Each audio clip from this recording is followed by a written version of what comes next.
Passport ইস্যুতে সুখবর, এবার নেওয়া হলো নতুন উদ্যোগ। পাসপোর্টের হয়রানি কমাতে এজেন্সি বা ভেন্ডর নিয়োগের প্রক্রিয়া চলছে। নতুন পাসপোর্টের জন্য আবেদন, দেশে ও বিদেশে পাসপোর্ট রি-ইস্যুর জন্য আবেদন, ভিসা আবেদন সহ পাসপোর্ট ও ভিসা কেন্দ্রিক যত আবেদন আছে তা সঠিক ও সুন্দরভাবে পূরণ করার জন্য এজেন্সি বা ভেন্ডর নিয়োগ দেওয়া হচ্ছে। তারা গ্রাহকের কাছ থেকে নির্দিষ্ট ফি নিয়ে এসব আবেদন পূরণ করবেন। সংশ্লিষ্ট পাসপোর্ট অফিসের আশপাশে অফিস স্থাপন করে এসব আবেদন করতে গ্রাহককে সহযোগিতা করবেন। নিয়োগকৃত এজেন্সি বা ভেন্ডর যদি গ্রাহকের সঙ্গে প্রতারণা বা আবেদনে বেশি অর্থ রাখেন, এমন প্রমাণ হলে তার লাইসেন্স বাতিল হয়ে যাবে। মূলত পাসপোর্ট কেন্দ্রিক সব ধরনের আবেদনে হয়রানি কমাতে এবং গ্রাহককে স্বস্তি দিতেই এ উদ্যোগ। ইমিগ্রেশন ও পাসপোর্ট অধিদপ্তর ডিআইপি সূত্রে এসব তথ্য জানা গেছে। পাসপোর্টের আবেদন করা যাচ্ছে ঘরে বসেই। পাসপোর্টের ফি ঘরে বসেই দেওয়া যাচ্ছে। এবার ঘরে বসেই পাসপোর্ট হাতে পেয়ে যাবেন গ্রাহকরা, এমনটাই চিন্তা ভাবনা করছে ডিআইপি।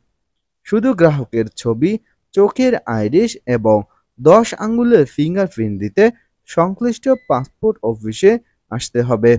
এছাড়া সম্প্রতি স্বরাষ্ট্র মন্ত্রণালয়ের সুরক্ষা সেবা বিভাগের জারিকৃত এক পরিপত্রে বলা হয়, জাতীয় পরিচয়পত্র এবং জন্ম নিবন্ধন সনদের তথ্যের ভিত্তিতে আবেদনকারীকে পাসপোর্ট করে দিবে সরকার। এরপর থেকে পুলিশ ভেরিফিকেশন ছাড়াই পাসপোর্ট হাতে পাচ্ছেন গ্রাহক। আবেদনকারীর ভোগান্তি কমানো এবং যথাসময়ে পাসপোর্ট প্রাপ্তি নিশ্চিত করতে অন্তর্বর্তী সরকার পুলিশ ভেরিফিকেশন ব্যবস্থা তুলে দিয়েছে। বর্তমানে কোনো ভোগান্তি ছাড়াই পাসপোর্ট পাচ্ছেন গ্রাহকরা।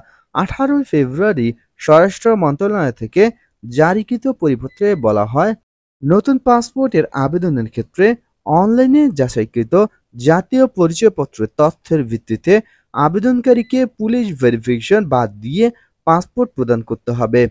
বিদেশে অবস্থানরত বাংলাদেশি নাগরিক এবং অপ্রাপ্তবয়স্কদের জন্য পাসপোর্টের নতুন আবেদনের ক্ষেত্রে অনলাইনে যাচাইকৃত জন্ম সনদের তথ্যের ভিত্তিতে আবেদনকারীকে পুলিশ ভেরিফিকেশন বাদ দিয়ে পাসপোর্ট প্রদান করতে হবে এবং পাসপোর্ট পুনঃ ইস্যুর ক্ষেত্রে বা রি-ইস্যুর ক্ষেত্রে বিদ্যমান পাসপোর্টের সঙ্গে চাওয়া মৌলিক তথ্যের যেমন নিজের নাম, পিতামাতার নাম, জন্ম তারিখ, জন্মস্থান পরিবর্তন হলে জাতীয় পরিচয়পত্রে প্রদত্ত তথ্য দিয়ে পাসপোর্ট ইস্যু করা যাবে।